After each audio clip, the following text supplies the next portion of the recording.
Michael, distinguished guests, ladies and gentlemen.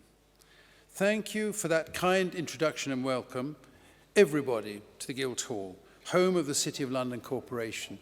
And I must say, for this very maritime event, I'm so thrilled to see the library absolutely full this evening. Well done, all of you. Thank you for coming here. On the day of the Lord Mayor's show, I, like all Lord Mayors, set out on a barge on the Thames.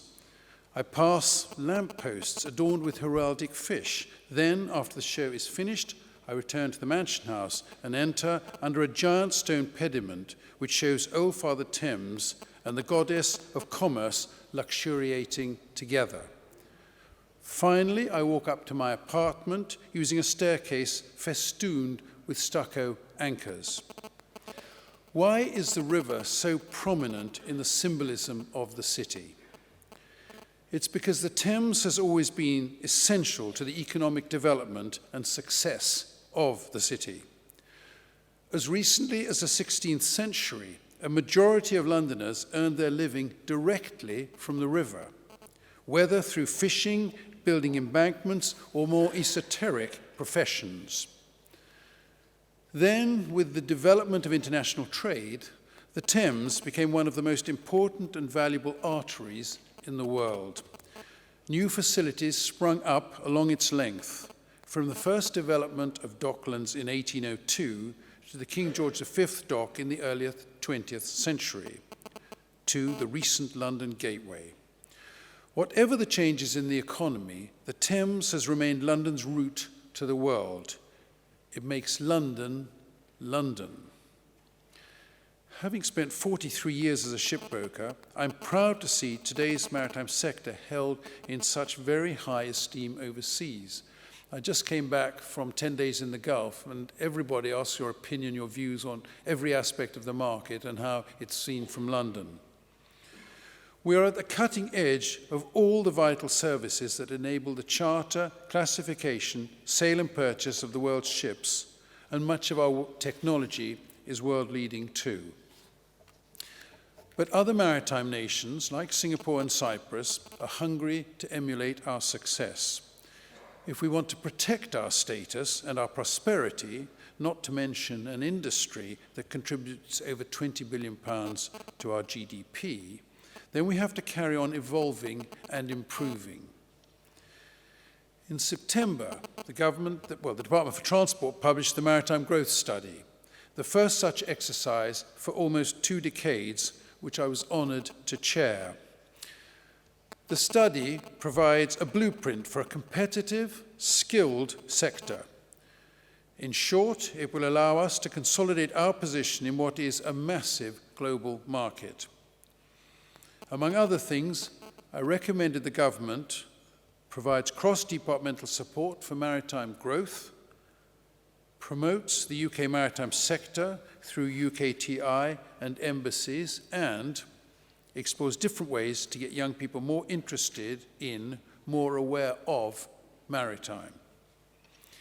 If the government follows these recommendations, then they have done a huge amount to maintain the UK's position as the world's foremost maritime centre, and the signs are very encouraging.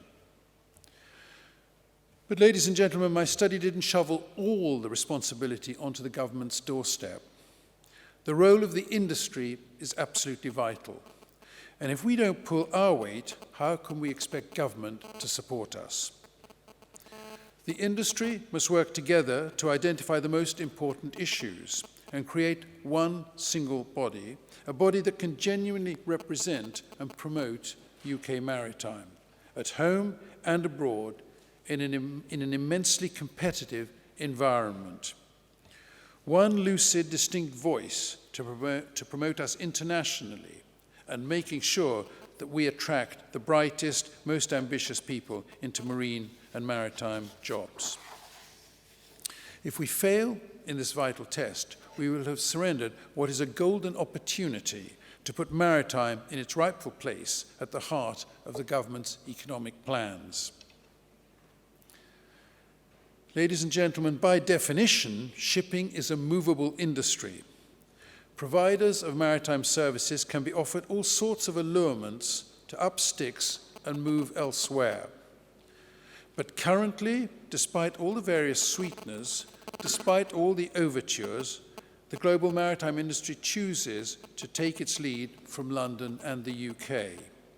We have the people, the facilities, and the ambition necessary to set the agenda for a truly global industry. And as Lord Mayor, come what may, I am determined to maintain our preeminence. I'm fascinated to hear the contributions of this roster of excellent speakers this evening.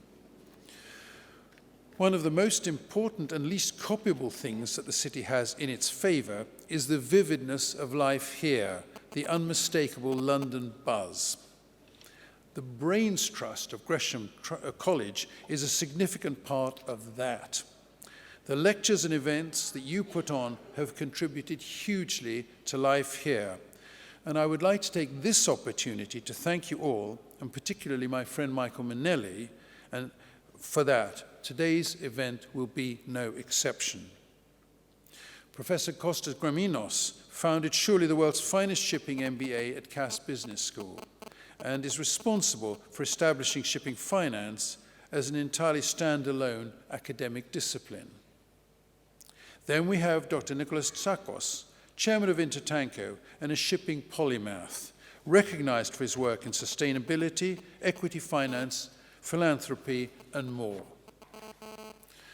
It's truly my great regret that I won't be able to stay throughout the whole duration. So sorry in advance for my shuffling off at a certain point, but I'm absolutely delighted to see so many people here. Thank you to all the speakers, the organizers, and you, the audience. Let's make this an evening to remember. Thank you all.